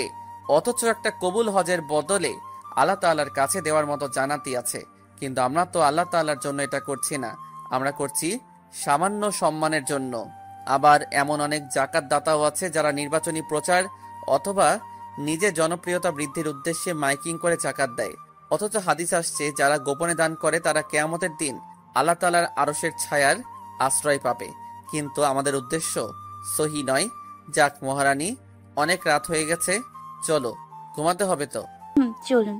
সোয়াইব রুমে এসে শুয়ে পড়ে। নীলা তার স্বামীর বুকে মাথা রেখে শোয়ে। কিছুক্ষণের মাঝেই সোয়াইব ঘুমিয়ে যায়, কিন্তু নীলার ঘুম আসে না। সত্যি তো, দুনিয়ার পেছনে কেন দৌড়বো? কি আছে এই দুনিয়ায়? দুনিয়া তো আমাদের বাড়ি নয়। আমাদের আদি পিতামাতা জান্নাতি ছিল, আমাদের বাড়ি তো জান্নাত, সেখানেই তো আমাদের সবকিছু। তাহলে আমরা দুনিয়ার এত দৌড়াই কিসের জন্য? আমরা তো দুনিয়ার মেহমান হয়ে কেন এখানে এত ঘর বাড়ি সম্পদ করব? আমাদের স্থায়ী ঠিকানার জন্যই তো সম্পদ গোছাতে পারলাম। আর হ্যাঁ, সত্যি তো, দুনিয়ায় কে আমার আপন?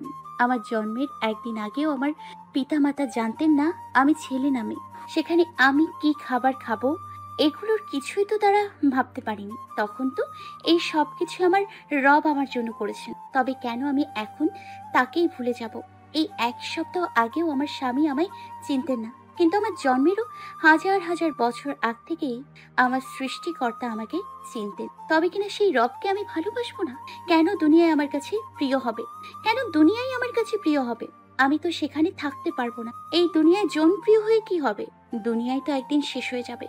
সত্যি আমি এই প্রথম এসব নিয়ে চিন্তা করছি, আসলে কি আছে এই দুনিয়ায়। নীলার আর ঘুম আসলো না। চিন্তাগুলো তার মাথায় আজ অনেক কিছুই ঘুরছে। নীলা খেয়াল করলো তার স্বামী তার মাথা জড়িয়ে রেখে গভীর ঘুমে আচ্ছন্ন। নীলার খুব ভালো লাগে এই লোকটাকে। হঠাৎ করে কেমন যেন অনেক আপন হয়ে গেছে। আজ এই 3টা দিনে একেবারের জন্যই তার সাথে খারাপ ব্যবহার করে আর শুধুমাত্র তাকে জান্নাতের পথের সন্ধান দিতে এত চেষ্টা করছে। কেন? হ্যাঁ, কারণ সে তাকে একমাত্র আল্লাহ তাআলার জন্য ভালোবাসে। সে যদি নিঃস্বার্থ ভালোবাসতো তবে হয়তো অন্যভাবে তাকে নিয়ে মেতে থাকতো, কিন্তু সেই ভালোবাসা শুধু দুনিয়ার কাজে আসত। হয়তো তখন সে তার রবের সাথে পরিচিত হতে পারত না। এই লোকটা তার জন্য অনেক বড় একটা নেয়ামত। এটা ভেবে নীলার মন খুশি হয়ে যায়। সে শুকরিয়া আদায় করে আল্লাহ তাআলার কাছে নীলা তার নতুন এই পরিবারটা নিয়ে চিন্তা করে। সত্যি এখানে কারো অতিরিক্ত কোনো চাহিদা নেই, শুধু জীবিকার জন্য যতটুকু প্রয়োজন ততটুকুই নিয়ে সবাই আল্লাহ তাআলার উপর সন্তুষ্ট। আসলে মুমিন ব্যক্তি যতটুকু পায় তাতেই আল্লাহ তাআলার শুকরিয়া আদায় করে, আর কিছু হারালে ধৈর্য ধারণ করে এবং আল্লাহ তাআলার নিকট আশ্রয় প্রার্থনা করে। এসব চিন্তা করতে করতে অনেক রাত হয়ে যায়। নীলার চোখে মুখে ঘুমের ছিটে ফোটাও নেই। নীলা ঘড়ির দিকে তাকিয়ে দেখে রাত 2টো বাজে। নীলা কোনোভাবে তার স্বামীর বুক থেকে নিজেকে ছাড়িয়ে নেয়। এরপর অজু করে দাঁড়িয়ে যায় নিজের রবের সামনে। নীলার মনটা আজকে অনেক ফ্রেশ লাগছে। এই মুহূর্তে কোনো চিন্তাই তার মাথায় নেই। তার মনে হচ্ছে সে যেন তার রবের ঠিক সামনেই দাঁড়িয়ে আছে, আর তার সেজদাগুলো তার রবের কুদরতি পায়ের উপর পড়ছে। নীলার অজান্তেই তার চোখ দিয়ে অঝরে পানি পড়ছে।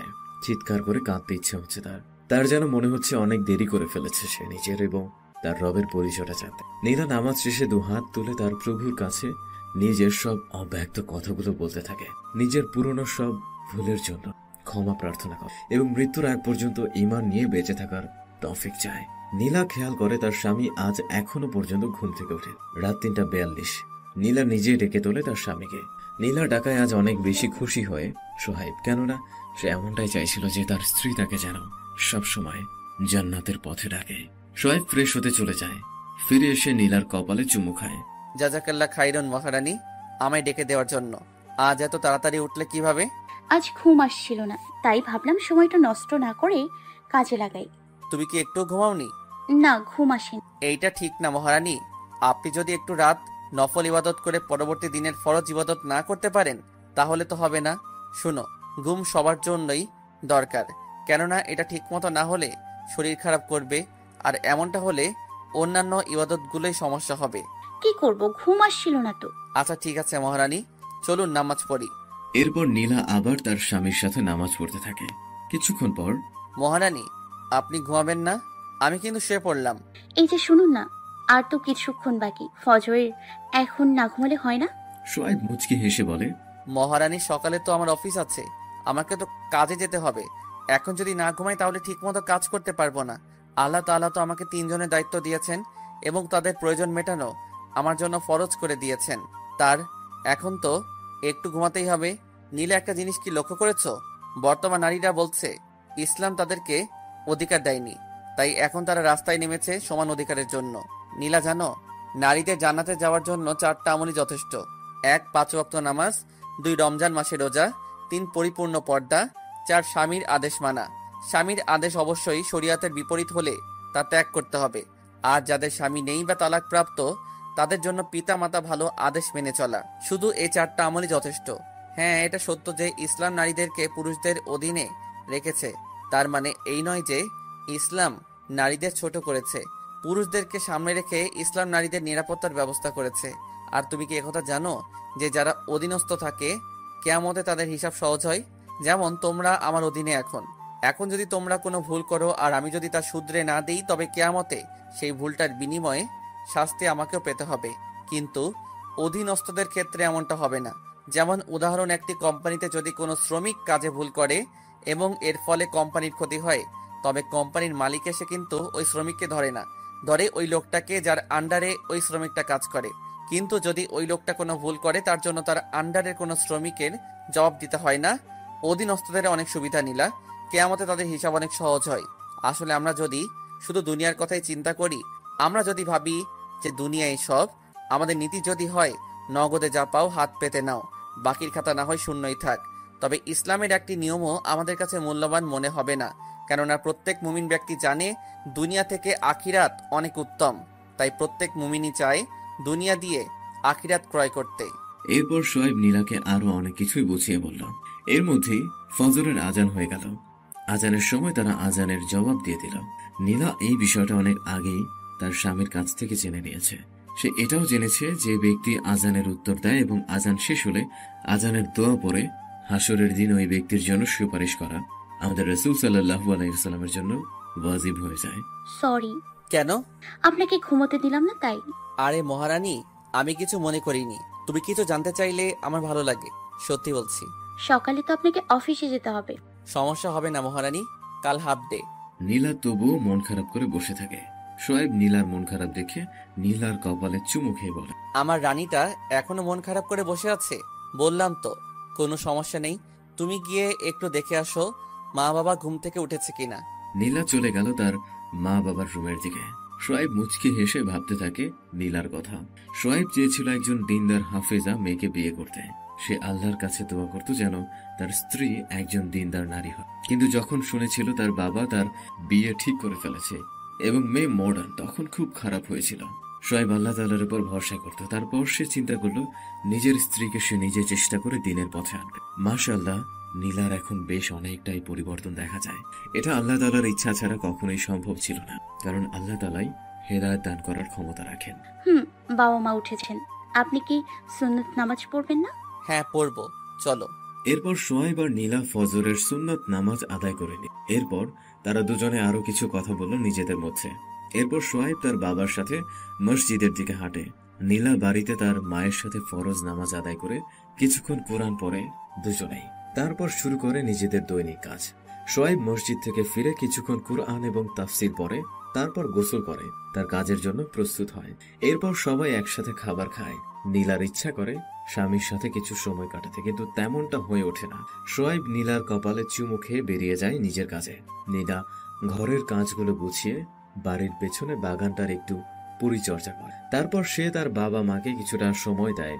তবুও নীলার হাতে কিছুটা সময় থেকেই যায়। নীলা কি করবে খুঁজে পায় না। হঠাৎ তার স্বামীর কথা মনে পড়ে। নীলা অজু করে নিজের রুমে স্বামীর রাখা বইয়ের তাকটি থেকে নীলা একটা তাফসিরের বই নিল। নীলা চিন্তা করলো কোন সূরাটা আগে দেখবে। তখনই তার মনে পড়লো সূরা আসরের কথা। নীলা খেয়াল করছে তার স্বামী যখনই একটু চিন্তিত হয়ে যায় তখনই সে এই সূরাটা পড়ে। নীলার জানতে ইচ্ছে হলো আসলে আল্লাহ আমাদের এই সূরার মাধ্যমে কি বলতে চাইছেন। নীলা প্রথম আয়াতটি পড়ার পর তার অর্থ দেখে অবাক হয়ে যায়। সূরাটির প্রথম আয়াতে আল্লাহ তাআলা কালের কসম করেছেন। নীলা অবাক হয়ে যায়, এমন কি গুরুত্বপূর্ণ কথা হতে পারে যে আল্লাহ তাআলা কসম করলেন। নীলা দ্বিতীয় আয়াতটি দেখে আরো বেশি অবাক হয়। এখানে আল্লাহ বলেছেন নিশ্চয়ই মানুষ ক্ষতির মধ্যে আছে। নীলা তাফসির পড়ে জানতে পারলো এই আয়াতটির গভীরতা। পরের আয়াতে আল্লাহ তাআলা বলছে, কিন্তু তারা নয় যারা ঈমান আনে, সৎকর্ম করে এবং পরস্পরকে সত্যের উপদেশ দেয় এবং ধৈর্যের উপদেশ দেয়। নীলা এই সূরাটি নিয়ে চিন্তা করতে থাকে, আসলেই তো মানুষ কত বড় ক্ষতির মধ্যে রয়েছে। জন্মের পর কিছুদিনই তারা একটু আনন্দ করতে পারে, তারপর ছোটে অর্থের পেছনে, শান্তির পেছনে। কিন্তু জীবনে এত পরিশ্রম করেও তারা শান্তির খোঁজ পায় না। আর যদি কেউ পেয়েও যায় তবে সে বেশি দিন তা ভোগ করতে পারে না। মৃত্যু তার দুনিয়ার সবকিছুর অবসান ঘটিয়ে দেয়, কিন্তু তারা কতটা অভাগা যে মৃত্যুর পরেও তারা শান্তি খুঁজে পায় না। তাদের জন্য শুরু হয়ে যায় কঠিন আযাব। সত্যি কত বড় ক্ষতির মধ্যে আছে তারা। আর যারা আল্লাহ তাআলার প্রতি ঈমান আনে তারা আল্লাহ তাআলার উপর সর্বদাই সন্তুষ্ট, যে কারণে তাদের মনে সর্বদাই শান্তি বিরাজ করে। তাদের করা সৎকর্মের ফলে সমাজেও কিছুটা শান্তিপূর্ণ পরিবেশ বিরাজ করে। ঈমানদার ব্যক্তি নিজে সর্বদা সত্য বলে এবং অপরকে সত্যের দিকে উৎসাহ দেয়। ঈমানদার ব্যক্তির উপর কোনো মুসিবত আসলে সে অধৈর্য না হয়ে আল্লাহ তাআলার উপর ভরসা রেখে চেষ্টা করে এবং তারা অপরকেও ধৈর্য ধারণের পরামর্শ দেয়। সত্যি কতই না শান্তিময় হয় ঈমানদারদের দুনিয়া এবং আখিরাত। এরপর নীলা আরো কিছুক্ষণ কুরআন পড়তে থাকে। দুপুরে নামাজ শেষে মা বাবার সাথে খাওয়া দাওয়া করে একটু ঘুমিয়ে নেয়। আজ নীলার দিনটা একদমই খারাপ লাগেনি। বিকেলে সোয়েব বাড়ি ফেরে। আসসালামু আলাইকুম মহারানী। ওয়ালাইকুম আসসালাম। দিন কেমন কাটলো মহারানী? আলহামদুলিল্লাহ ভালো। সোয়েব লক্ষ্য করলো নীলার মন খারাপ। মহারানী, আপনার কি মন খারাপ? আজকে আপনি কিছু ভুলে যাচ্ছেন? কই না তো, কি ভুলবো? না কিছু না, আপনি ফ্রেশ হয়ে নিন। সোয়েব আর কিছু না বলে নীলার হাতে ব্যাগটা দিয়ে ফ্রেশ হতে চলে যায়। নীলার প্রচন্ড মন খারাপ হয়। স্বামীর বাড়ি ফেরার সময় হলেই নীলার দরজার কাছে অপেক্ষা করছিল, কারণ তার স্বামী ঘরে এসে নীলাকে জড়িয়ে তার কপালে চুমু খায়। কিন্তু আর তেমনটা না ঘটায় নীলার খারাপ লাগে। নীলা একটু বেশি ভালোবেসে ফেলেছে তার স্বামীকে। তার সামান্য একটু ভুলও তার মেনে নিতে কষ্ট হচ্ছে। ব্যাগটা রেখে সোয়েবের জন্য চা তৈরি করতে চলে যায় রান্নাঘরে। সোয়েব ফ্রেশ হয়ে রুমে এসে চিন্তা করতে থাকে নীলার কথা। সে জানে কি কারণে নীলার মন খারাপ, আর সে এটা ইচ্ছে করে করেছে, জাস্ট একটু মজা করার জন্য। নীলা চা নিয়ে রুমে প্রবেশ করে। চা সোয়াইবের পাশে টেবিলে রেখে নীলা সেখান থেকে চলে আসতে চায়। সোয়াইব পেছন থেকে নীলার হাত ধরে হ্যাচকা টান দিয়ে নীলাকে নিজের কাছে নিয়ে আসে। মহারানী, কি হয়েছে? যেন মনে হচ্ছে বসন্তের সময় কালো মেঘ ছেয়ে গেছে আপনার মনে।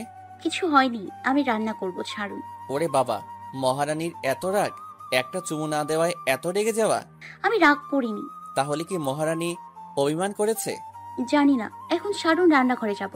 আরে দাঁড়াও, আমি আমার মহারানীর অভিমানটা ভাঙাবো না, না হলে আমার আমার আগের ভালোবাসা কমে যাবে। আচ্ছা, কি করি, কি করলে আমার মহারানীর অভিমান ভাঙবে? স্বামীর এই কাণ্ড দেখে নীলার খুব হাসি পাচ্ছে, কিন্তু সে অনেক কষ্টে হাসি চেপে রেখেছে। আচ্ছা মহারানী, একটা চুমুর বদলে 10টা চুমু দিলে হবে? না থাক, 10টা না, 20টা চুমু দিব। তাতেও না হলে 100টা দিব। তাতেও না হলে এতগুলো চুমু দিব আমার মহারানীকে, এতগুলো। বাচ্চাদের মতো করতে থাকে সোয়াইব। ফিক করে হেসে দেয় নীলা। সে আর হাসি আটকাতে পারে না। সোয়াইব নীলাকে জড়িয়ে নীলার কপালে আলতো করে একটা চুমু খায়। নীলার হাসি থেমে যায়। সে তার স্বামীকে জড়িয়ে তার বুকে মাথা রেখে শুয়ে থাকে। আমি আসলে দেখতে চাইছিলাম আমার মহারানীর ভালোবাসা কম হলে সে রাগ করে না নিজের অধিকার আদায় করে নেয়, কিন্তু আমার মহারানী তো রাগ করে, আর এমনটা করব না। সত্যি বলছি, অনেক খারাপ লাগছে। পুরো দিনটা আপনি পাশে ছিলেন না, তারপর যখন বাসায় এসেই আমায় জড়িয়ে চুমু খান, তখন মনে কোনো আফসোস থাকে না। অনেক ভালোবেসে ফেলেছি, আর হ্যাঁ, এই ভালোবাসা অবশ্যই আল্লাহ তাআলাকে খুশি করার জন্য। জানো নীলা, আল্লাহ বলেছেন তুমি আমার পোশাক আর আমি তোমার পোশাক। হাদিসে আছে তুমি আমার পরিপূরক, আমি একা সম্পূর্ণ নই তুমি ছাড়া। তোমার আর আমার সম্পর্ক জান্নাতি সম্পর্ক। আমাদের মাঝে যেন কখনোই ভুল বোঝাবুঝি না হয়। এমন অভিমান তো হবেই, যেখানে একজন অভিমান করলে অন্যজন ভালোবেসে তার অভিমান ভাঙাবে, এতে ভালোবাসা আরো বৃদ্ধি পায়। কিন্তু তোমার আর আমার মাঝে কখনোই রাগ নামের আগুনটাকে নিয়ে এসো না। এটা আমাদের দেখা স্বপ্নগুলো পুড়িয়ে ছাই করে দিতে পারে। নীলা, আমি চাই তোমার আর আমার সম্পর্ক চোখ আর হাতের মতো হোক।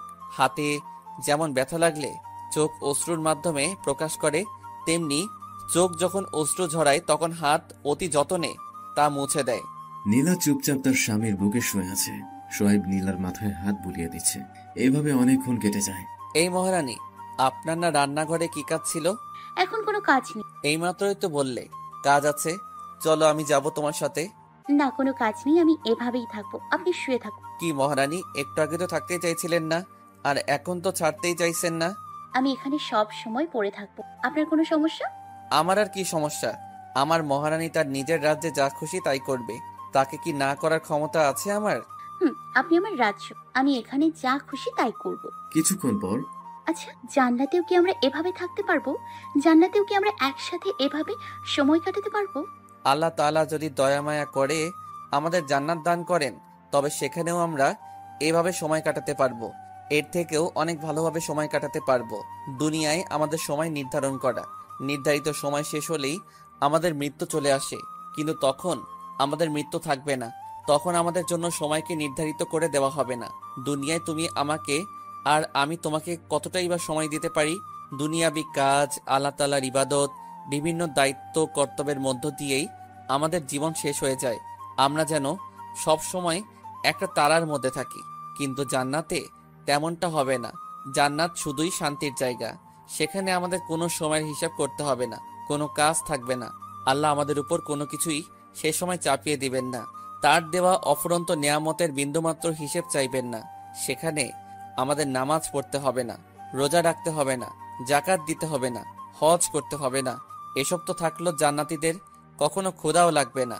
কিন্তু আমি তো শুনেছিলাম জান্নাতীরা জান্নাতে নানা ধরনের খাবার খাবে, যা হবে অনেক চমৎকার। জান্নাতীরা অনেক খাদ্য খাবে, যা দেখতে দুনিয়ার খাবারগুলোর মতো হলেও এর স্বাদ হবে অনেক চমৎকার। কিন্তু জান্নাতীরা ক্ষুধার কারণে এসব খাদ্য খাবে না। তারা এসব খাদ্য আহারের মাধ্যমে বিলাসিতা করবে, শুধুমাত্র আনন্দ ভোগ করার জন্য তারা খাবার গ্রহণ করবে। নীলা চুপচাপ তার স্বামীর কথা শুনতে থাকে। সত্যি, আগে ভাবতাম যারা আজান হলে সবকিছু ছেড়ে মসজিদের দিকে দৌড়ায় তারা পাগল হয়। গরমের মধ্যেও যে মেয়েটা কালো বোরখা পরে থাকতো তাদের মাথা খারাপ জানতাম, কিন্তু তারা নয়। এখন দেখছি আমরাই পাগল যারা এসব করছি না। সামান্য সময় সামান্য কিছু নেয়ামত উপভোগ করার জন্য অন্তত সেই সুখের স্থানের পথটাই চিনতে পারলাম না। সত্যি অনেক বড় পাগল ছিলাম। চিন্তা করতে থাকে নীলা। হঠাৎ মনে পড়ে সূরা আসরের কথা। আচ্ছা, আরেকটা কথা, আমি দেখেছি আপনি যখন একটু চিন্তিত পড়েন তখন সূরা আসর পড়েন। পড়ি। তুমি সূরা আসরের তাফসীর পড়েছো? তাফসীর পড়ে কি বলেছে এই সূরায়? হ্যাঁ, তাফসীর পড়েছি, কিন্তু তবু আপনি বলুন না, আপনার কাছে থেকে শুনতে ভালো লাগে। ঠিক আছে মহারানী, শুনুন। আল্লাহ তাআলার পক্ষ থেকে আমাদের হেদায়েতের জন্য নাজিল হওয়া এই কোরআনের সব জায়গায় আমাদের জন্য হেদায়েতের পথ নির্দেশ করা হয়েছে। সূরা আসর পবিত্র কোরআনের ক্ষুদ্রতম সূরাগুলোর মধ্যে একটি। সূরাটি আকারে ছোট হলেও এর মধ্যে ব্যাপক তথ্য লুকিয়ে আছে। ইমাম শাফিঈ রাহমাতুল্লাহি ওয়া আলাইহি এর মতে মানুষ এই সূরাটিকে চিন্তাভাবনা সহকারে পাঠ করলে তাদের দুনিয়া ও আখিরাতের সংশোধনের জন্য যথেষ্ট হয়ে যায়। এই সূরা আল্লাহ প্রথমেই কালের কসম করেছেন। নীলা, খেয়াল করো, আল্লাহ যদি মনে মনেও কিছু চায় তবে তা হতে দেরি হয় না, কারণ সবকিছুই তো তার। সবকিছুর মালিক তো তিনি যা খুশি তাই করতে পারেন। সে যদি সাধারণভাবেই বলতো সেই কথাই অনেক ছিল, কিন্তু আল্লাহ সূরার প্রথমেই কসম করেছেন। কিসের কসম? কালের কসম, অর্থাৎ সময়ের কসম। নীলা, চিন্তা করো, এত কিছু থাকতে আল্লাহ রাব্বুল আলামিন কেন সময়ের কসম করলেন? কারণ দুনিয়ার সবচেয়ে মূল্যবান হচ্ছে সময়। কারণ সাময়িক কিছু সময়ের সমষ্টি ছাড়া মানুষের জীবন বলতে আর কিছুই নেই। যেমন আমি যদি 40 বছর বেঁচে থাকি, এই 40 বছর সময়কালই হলো আমার জীবন। সময় কতটা মূল্যবান নীলা, তা আমরা চিন্তা করতে পারি না। একটা প্রবাদ আছে, সময়ের চেয়ে জীবনের মূল্য অনেক বেশি। ঠিক আছে কথাটা? এবার একটু চিন্তা করা যাক।